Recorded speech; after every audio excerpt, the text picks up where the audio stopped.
کبھی کبھی ہم بہت مایوس ہوتے ہیں کہ اچانک ہمیں امید کی کوئی کرن نظر آ جاتی ہے، اور کبھی کبھار ہم بہت زیادہ پر امید ہوتے ہوئے بھی خالی ہاتھ رہ جاتے ہیں۔ میری شادی ہو رہی تھی اور میں بہت خوش تھی۔ آخر کار مجھے در در کی ٹھوکریں کھانے سے نجات مل رہی تھی۔ ایک مضبوط سائبان جو میں چاہتی تھی وہ مجھے اب میسر آنے والا تھا۔ میں خوش کیسے نہ ہوتی؟ میرے دل میں ہزاروں امنگیں اور ارمان تھے۔ شادی کے متعلق میں نے بہت سارے خوابوں کو آنکھوں میں سجا رکھا تھا، اور اب ان تمام خوابوں کو پورا ہونے کی گھڑی آ چکی تھی۔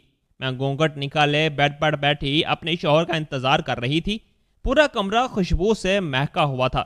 میری شادی بہت زیادہ امیر گھرانے میں ہوئی تھی۔ یہ گھر نہیں کوئی شیش محل زیادہ لگ رہا تھا۔ میں اپنی قسمت پر بہت نازاں تھی۔ مجھ سے اپنی خوشی سنبھالی نہیں جا رہی تھی۔ آنے والے وقت سے انجان میں بس اپنی خوشیوں کے امر ہو جانے کی دعائیں مانگ رہی تھی۔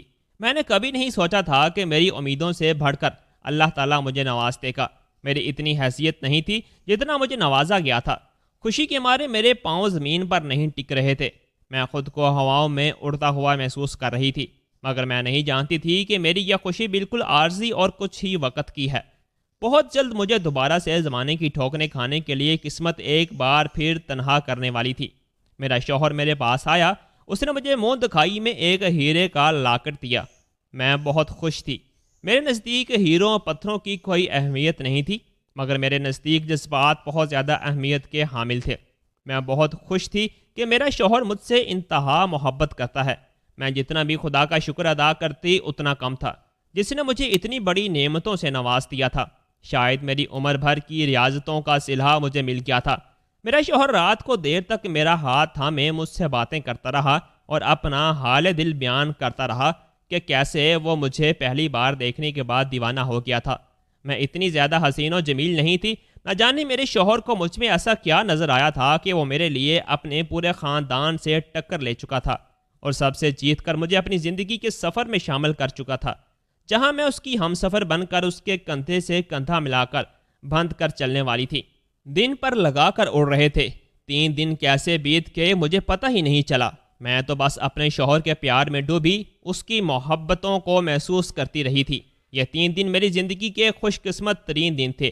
ان 3 دنوں میں میں نے خود کو کوئی بہت ہی اعلیٰ اور معتبر چیز سمجھنا شروع کر دیا تھا۔ ابھی میں زندگی کو اچھے سے محسوس بھی نہیں کر پائی تھی کہ جدائی کی گھڑی قریب آ گئی۔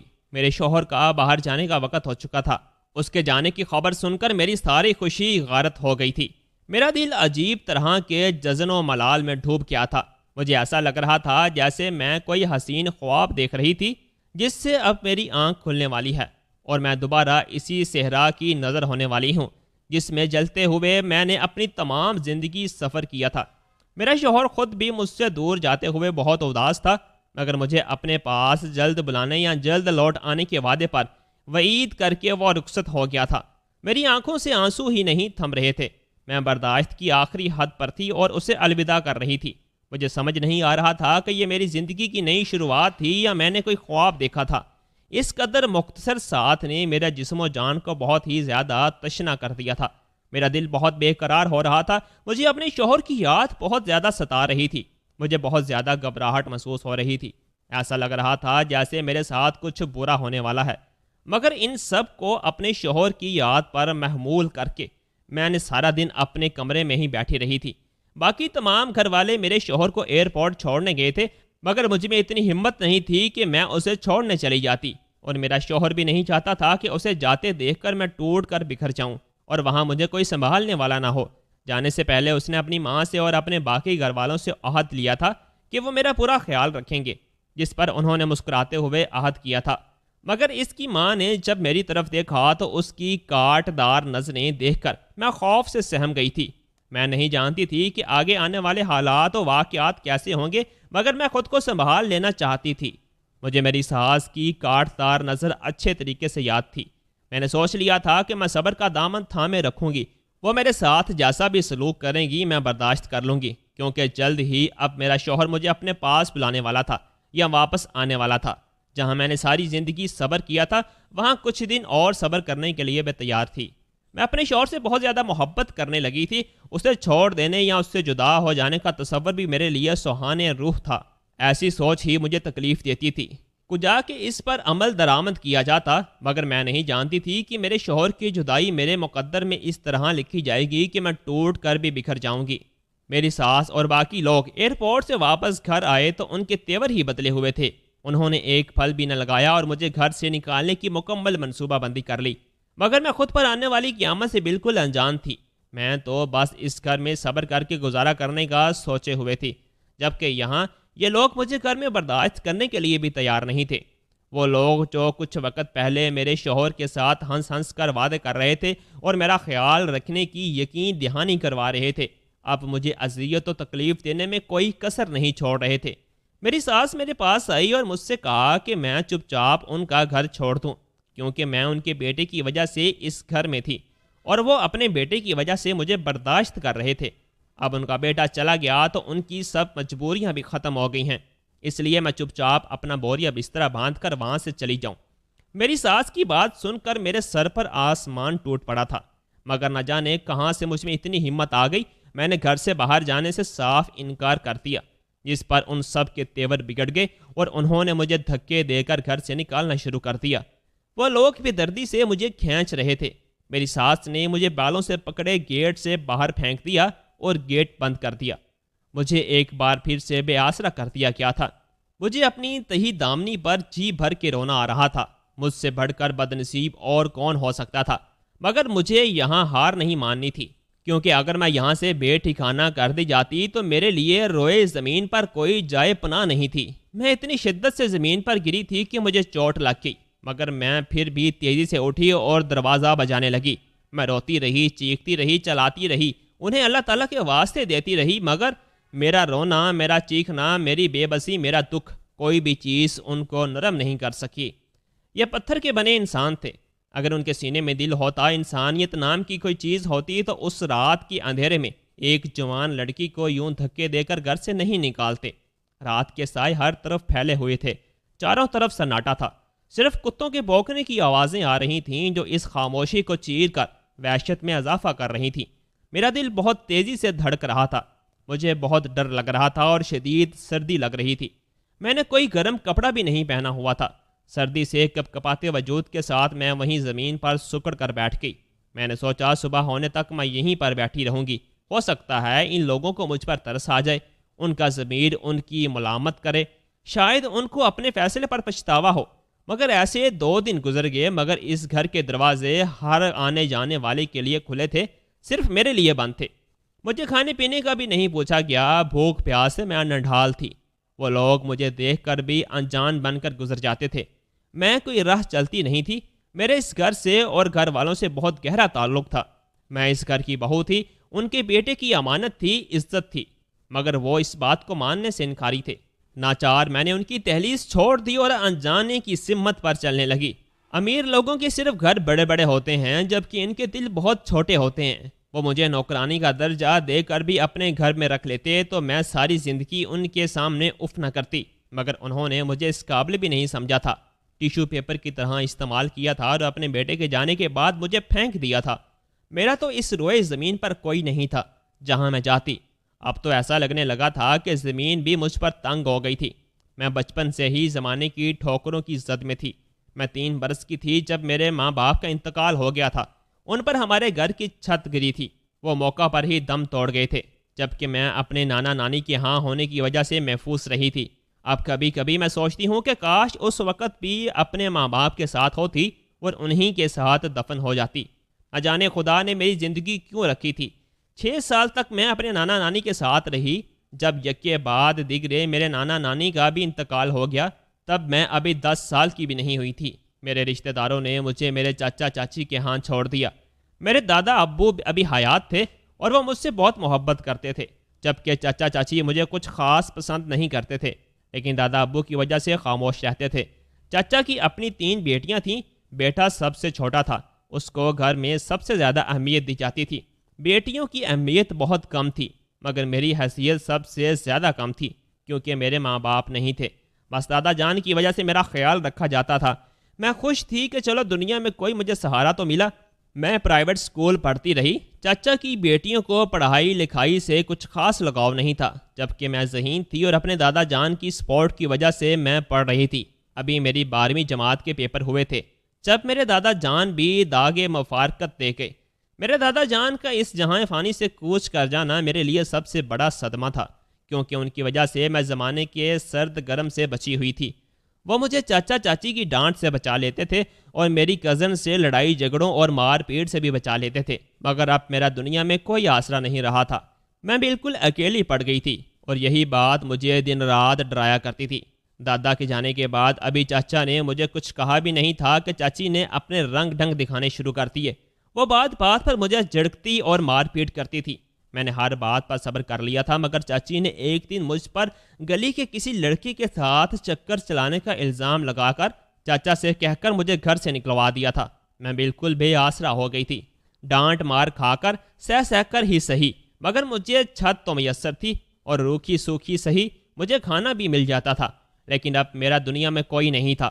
ایک جوان اور اکیلی لڑکی سڑکوں پر ماری ماری رولتی رہے تو لوگوں کو بھی شکار کرنے کا موقع مل جاتا ہے۔ میں اسی بات سے ڈر رہی تھی، مگر اللہ نے کرم کیا اور میں یتیم خانے پہنچ گئی۔ میں سڑکوں پر گھوم رہی تھی جب ایک گاڑی میرے پاس آ کر رکی۔ رات کا اندھیرا چھایا ہوا تھا، مجھ پر خوف طاری تھا۔ اس میں سے ایک خاتون برآمد ہوئی۔ اس نے مجھ سے کہا کہ میں وہاں کیا کر رہی ہوں، تو میری آنکھوں میں آنسو آ گئے، تو میں نے روتے ہوئے اسے اپنی ساری داستان سنا دی، جس پر وہ خاتون مجھے اپنے ساتھ یتیم خانے لے گئی۔ وہ یتیم خانے کی ہیڈ تھی۔ میں خوش تھی کہ مجھے رہنے کے لیے چھت مل گئی ہے۔ یتیم خانے کا ماحول بھی کچھ اتنا اچھا نہیں تھا۔ میں آگے پڑھنا چاہتی تھی اور بہت مشکلوں سے میں نے اس ہیڈ عورت کو راضی کیا تھا۔ اب میں یتیم خانے میں رہتی تھی جہاں پر مختلف قسم کے کام کروائے جاتے تھے۔ لڑکیوں سے محنت مشقت کا وہ کام لیا جاتا تھا۔ اس عورت نے مجھ سے سلائی کڑھائی کا کام لینا شروع کر دیا تھا۔ میں پہلے اپنے حصے کا جھاڑو برتن کرتی اور اس کے بعد اپنے کپڑے دھوتی اور سلائی بنائی کا کام کرنے لگی۔ ان سب کاموں سے فارغ ہونے کے بعد میں رات کو کچھ دیر پڑھتی اور پڑھتے پڑھتے سو جاتی۔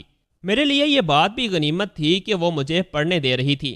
مجھے کبھی امید تھی کہ میں پڑھ لکھ کر کوئی اچھی نوکری کرنے لگوں گی، مگر میری نوکری کرنے سے پہلے ہی اس عورت کا رویہ میرے ساتھ بہترین ہونا شروع ہو گیا۔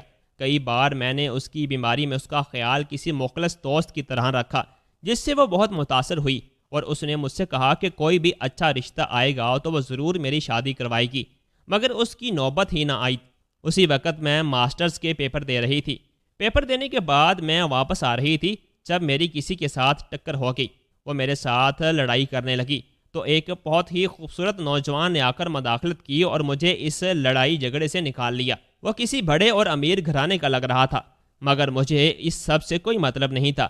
اس لڑکے کے ساتھ ہونے والا ٹکراؤ میری زندگی میں بہت خوبصورت موڑ لے آیا، کیونکہ اس لڑکے کو مجھ سے محبت ہو گئی تھی اور وہ میرا پتہ ڈھونڈتے ڈھونڈتے اس یتیم خانے تک آن پہنچا تھا۔ اس نے یتیم خانے کی ہیڈ سے شادی کرنے کی بات کی، جس کے بارے میں سن کر ہیڈ نے ایک ہنگامہ برپا کر دیا اور اس نے مجھ پر طرح طرح کے الزامات لگائے۔ اس کا کہنا تھا کہ میں باہر پڑھائی کے بہانے لڑکوں کو پھنسانے کے لیے جاتی ہوں اور اب ایک امیر لڑکے کو پھانس کر لے آئی ہوں۔ میرے کردار پر لگنے والا یہ الزام میرے لیے بہت بڑا تھا، مگر یتیم خانے کی باقی لڑکیوں نے میری حمایت کرنا شروع کر دی، کیونکہ میرا سلوک سب کے ساتھ بہت ہی مخلصانہ تھا۔ میں ان کے کاموں میں بھی ان کا ہاتھ بٹایا کرتی تھی۔ سب میری طبیعت سے اچھی طرح واقف تھیں کہ میں کسی برے کردار کی لڑکی نہیں ہوں۔ ہماری ہیڈ نے جب تمام لڑکیوں کو میری طرف دیکھا تو اس نے اسی میں بہتری جانی کہ وہ میری شادی اس لڑکے سے کروا دے، کیونکہ اس نے یتیم خانے میں اب بغاوت کی بو سونگھ لی تھی۔ اگر میں وہاں پر رہتی تو اس کے لیے اور بھی مشکل ہو جاتی۔ میں باقی لڑکیوں کو بھی اپنے اوپر ہونے والے ظلم سے بچنے کے لیے کہتی رہی، مگر وہ میری بات نہیں سنتی تھی۔ میں نے ان سے کہا کہ وہ اپنی زندگی اسی طرح جل بھن کر گزارتی رہیں، جبکہ میں تو اپنی زندگی پرسکون انداز میں گزاروں گی۔ میں مزید کوئی ظلم برداشت نہیں کروں گی۔ اس طرح کی بڑی بڑی باتیں کر کے میں یتیم خانے سے نکل آئی تھی۔ میری شادی کو 3 دن ہوئے تھے۔ میرا شوہر ملک سے باہر چلا گیا اور اس کے جاتے ہی اس کے گھر والوں نے مجھے گھر سے نکال دیا۔ میں اس سب کے لیے بالکل بھی تیار نہیں تھی۔ ان لوگوں کے ایسے روپ دیکھ کر میں سہم گئی۔ میں شادی سے بہت خوش تھی اور اپنے شوہر سے بہت محبت کرنے لگی تھی۔ مجھے لگ رہا تھا شادی کے بعد میرے حالات بہتر ہو جائیں گے۔ مجھے کیا معلوم تھا کہ یہ شادی میرے لیے سارے دروازے بند کر رہی ہے۔ میں جہاں سے آئی تھی اب وہاں بھی کس منہ سے واپس جاتی، سب کو کیا کہتی۔ جس یتیم خانے کو چھوڑتے ہوئے میں بہت خوش تھی کہ اب میرا بھی گھر ہوگا، آشیانہ ہوگا۔ 3 دن بعد مجھے دھکے دے کر میرے آشیانے سے نکال دیا گیا تھا۔ میرے سپنوں کا محل زمین بوس ہو گیا تھا اور میں پھر اسی یتیم خانے میں واپس آئی تھی۔ ایسی سوچیں مجھے دوبارہ یتیم خانے میں جانے سے بھی روک رہی تھیں۔ زندگی میں کتنے ہی دکھ تکلیف اذیتیں کیوں نہ ہوں، لیکن ہمیشہ ایک لڑکی کے دل میں ایک مدھم سی آس ہوتی ہے کہ اس کا شوہر اس کا سائبان ہوگا۔ ہمیشہ اسے اپنے اچھے وقت کا انتظار ہوتا ہے۔ اللہ تعالیٰ سے امید ہوتی ہے کہ اس کا اچھا وقت ضرور آئے گا۔ کوئی شہزادہ نہ بھی آئے مگر کوئی نیک انسان آ کر اس کا ہاتھ پکڑ کر اسے اپنے ساتھ لے جائے گا اور نئی دنیا بسائے گا۔ اور کبھی کبھار ہمیں لگتا ہے کہ ہم خود کو جھوٹے دلاسے دے رہے ہوتے ہیں۔ اچھا وقت تو کبھی نہیں آتا، الٹا اس سے بھی برا اور بدترین وقت آتا ہے کہ انسان کے سوچنے سمجھنے کی صلاحیت کھو جاتی ہے اور مایوسی پوری طرح سے گھیر لیتی ہے۔ میری زندگی میں 3 دن کے لیے خوشیاں آئی تھیں، صرف 3 دن کے لیے، مگر یہ 3 دن میری زندگی کے سب سے خوبصورت حسین دن تھے۔ میری ساری زندگی ایک طرف اور یہ 3 دن ایک طرف۔ ان 3 دنوں میں نے بہت سارے خواب سجائے۔ اپنے شوہر کی ہمراہی میں بہت خوش تھی۔ ہماری شادی کو صرف 3 دن ہی ہوئے تھے، مگر میرے شوہر کو کسی ضروری کام سے باہر جانا پڑا اور اس کے جاتے ہی اس کے گھر والوں نے مجھے دھکے دے کر رات کے اندھیرے میں گھر سے نکال دیا۔ مجھے سمجھ نہیں آ رہی تھی مجھے کیوں گھر سے نکالا جا رہا ہے، میرا جرم کیا ہے۔ میں روتی رہی، گڑ گڑاتی رہی، ایک ایک سے اپنے جرم پوچھتی رہی، مگر میرے سوال کا کسی نے جواب نہیں دیا، بس میرے غریب ہونے سے نفرت کا اظہار کیا۔ انہوں نے مجھ پر ذرا بھی ترس نہ کیا اور مجھے دھکے دے کر گھر سے باہر نکال دیا۔ میں پہلے بھی یتیم خانے میں رہتی تھی، اب بھی بالکل سڑک پر آ گئی تھی۔ سڑک پر ایک اکیلی لڑکی، ماحول تو بہت خراب تھا اور اوپر سے سردی کا موسم تھا۔ سردی اس قدر تھی کہ میں بالکل کانپ رہی تھی، ٹھنڈی ہوا جسم سے ٹکراتی۔ میں وہاں بالکل نہیں تھی، مجھے کچھ سمجھ نہیں آ رہا تھا کہ کس طرف جاؤں۔ وہاں پر ایک بینچ تھا، رات کا وقت تھا، میں وہاں بیٹھ گئی۔ میرے سسرال والوں نے مجھے رات کے وقت ہی نکال دیا، صبح کا انتظار تک نہ کیا۔ جیسے ہی وہاں پر بیٹھی، وہاں پر 2 لفنگے آ گئے۔ میں بہت گھبرا گئی، وہ مجھے چھیڑنے لگے۔ اتنی ہی دیر میں ایک میاں بیوی کا جوڑا وہاں سے گزرا تو انہوں نے مجھے بچایا اور لڑکوں کو بھگایا۔ دیکھنے میں تو وہ بہت رئیس تھے اور ان کا جوڑا پیارا تھا۔ وہ لڑکے انہیں دیکھ کر بھاگ گئے۔ انہوں نے مجھ سے میرا تعارف پوچھا تو میں نے ان کو اپنی ساری آپ بیتی سناتی۔ یہ سن کر انہیں بہت تکلیف ہوئی۔ انہوں نے مجھے نوکری پر رکھنے کا فیصلہ کیا اور اپنے ہی گھر میں پناہ دی۔ میں بہت دل اور لگن سے ان کا کام کرتی تھی کیونکہ میں یہ ٹھکانہ نہیں کھونا چاہتی تھی۔ وہ میرے کام سے اس قدر متاثر ہوئے کہ وہ مجھے اپنے ساتھ لبنان لے کے۔ اب میں وہاں کام کرتی تھی، مجھے کام کی ضرورت بھی تھی اور انہیں میرا کام پسند بھی تھا، جس کے لیے وہ مجھے اپنے ساتھ لے کے۔ میں نے اب جاب بھی شروع کر دی تھی اور جن کے ساتھ میں لبنان آئی تھی ان کے بھی سارے کام میں خود کرتی تھی۔ میں نے یتیم خانے میں رہ کر اپنی پڑھائی پوری کی تھی اور میرے آگے پیچھے بھی کوئی نہ تھا۔ میری ساری امیدیں ختم ہو چکی تھیں۔ اپنے شوہر کے ہوتے ہوئے بھی میں اکیلی رہتی اور مجھے ان کی بہت یاد آتی تھی، مگر میں کیا کرتی، میں بالکل بے بس تھی۔ وہ میاں بیوی میرے بھائی اور بھابھی کی طرح تھے۔ مجھے روتا دیکھ کر ہر وقت ان کو میری فکر ستاتی رہتی تھی۔ وہ مجھے حوصلہ دیتے اور کہتے کہ زندگی یہاں ختم نہیں ہوئی، شادی زندگی کا حصہ ہے، زندگی نہیں ہے۔ مگر میں اپنے دل کا کیا کرتی جو کسی کی سننے کے لیے تیار ہی نہیں تھا۔ وہ بس میرے شوہر کو دیکھنا چاہتا تھا۔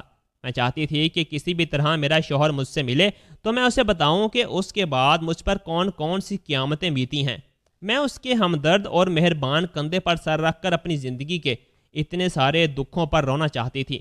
میں اسے بتانا چاہتی تھی کہ میں اس سے کس قدر محبت کرتی ہوں اور اس کی یاد میں کیسے دن رات تڑپتے ہوئے گزارے تھے، مگر اس سب کے لیے تو مجھے وہ چاہیے تھا اور وہی مجھے نہیں مل رہا تھا۔ میں نے کبھی اسے ڈھونڈنے کی کوشش بھی نہیں کی تھی۔ نہ جانے اس کے گھر والوں نے اسے میرے بارے میں کیا کچھ کہا ہوگا، کیا کیا بتایا ہوگا، کون کون سی جہتیں اور الزامات لگائے ہوں گے۔ یہ سب سوچتے ہوئے میرا دماغ سن ہو جاتا تھا۔ میں سر پکڑ کر بیٹھ جاتی تھی۔ میں نے خود کو مصروف رکھنے کے لیے ڈبل جاب شروع کرتی تھی۔ میں پہلے اپنے بھائی بھابھی کے گھر کے تمام کام اپنی نگرانی میں کرواتی تھی۔ انہوں نے مجھے کوئی بھی کام کرنے سے منع کر دیا تھا۔ انہیں اچھا نہیں لگتا تھا کہ میں ان کے گھر کے کام کر رہی ہوں، مگر میں کچھ تو ان کے احسانوں کا بدلہ چکانا چاہتی تھی۔ میں چاہتی تھی کہ میں بھی ان کے لیے کچھ کروں، اس لیے میں ان کے گھر کا تمام انتظام سنبھالنے لگی۔ وہ دونوں بزنس کرتے تھے، میاں بیوی دونوں آفس جاتے تھے اور ان کے گھر کا تمام نظام اور کام میرے کہنے پر ہی ہوتے تھے۔ گھر کے کام کروانے کے بعد میں فارغ ہوتی تو مجھے میرے شوہر کی یاد ستانے لگتی تھی۔ اس لیے میں نے ایک جگہ نوکری کی اور اس کے بعد دوسری جگہ نوکری کرنا شروع کر دی۔ میں اب لاکھوں میں کماتی تھی۔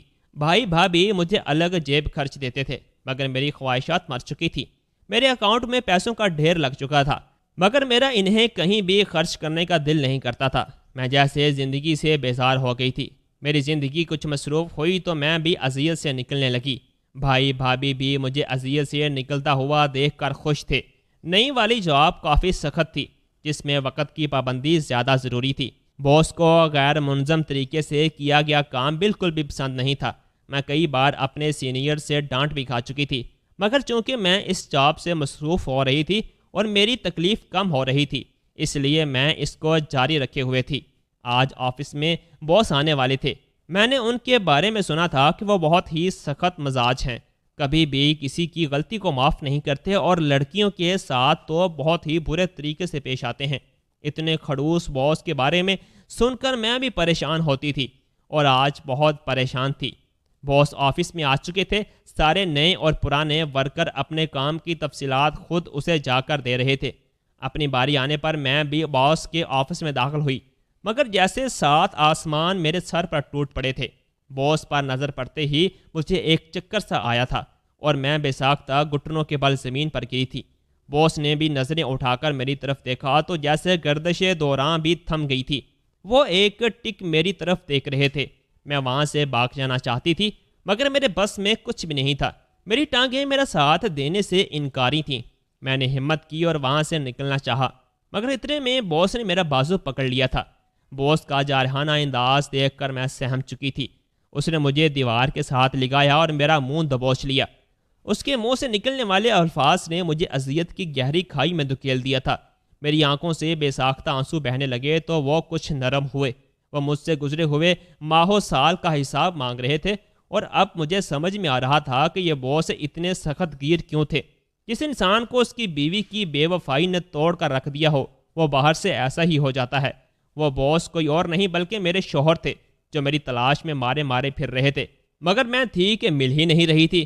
انہیں ان کے گھر والوں نے بتایا تھا کہ جس دن انہیں سب لوگ ایئرپورٹ پر چھوڑنے گئے تھے، پیچھے سے میں فرار ہو گئی تھی اور گھر کا تمام مال و زیور لوٹ کر لے گئی تھی۔ میرے شوہر کو ان باتوں پر یقین نہیں تھا۔ انہوں نے یتیم خانے میں بھی پتہ کیا تھا، میں وہاں بھی نہیں تھی۔ وہ مجھے تلاش کرتے کرتے تھک ہار کر مایوس ہو چکے تھے، اور انہوں نے بھی گھر والوں کی بات پر یقین کر لیا تھا۔ ان کے گھر والوں کی اس حرکت سے اور تو کچھ نہیں ہوا تھا، ان کا بیٹا لڑکیوں سے نفرت کرنے لگا تھا اور ایک سخت گیر انسان بن گیا تھا۔ مجھے اچھی طرح یاد تھا کہ میرا شوہر کس قدر زندہ دل اور ہنس مکھ انسان تھا۔ میں نے جو 3 دن اس کی ہمراہی میں گزارے تھے، وہ میری زندگی کے بہترین دن تھے، مگر یہاں مجھے اس کی شخصیت کا ایک اور روپ دیکھنے کو ملا تھا، جو سراسر اس کے گھر والوں کی دین تھا۔ میں جلد از جلد اپنے شوہر کی بدگمانیوں کو دور کر دینا چاہتی تھی۔ میں اسے بتانا چاہتی تھی کہ میں نے اس کے ساتھ کوئی بے وفائی نہیں کی، اس کے گھر والوں نے مجھے نکالا تھا، مگر مجھے نہیں لگ رہا تھا کہ وہ مجھ پر یقین کریں گے۔ اس لیے میں نے انہیں کچھ بھی بتانے کی بجائے اپنے ساتھ بھائی بھابھی کے گھر آ گئی۔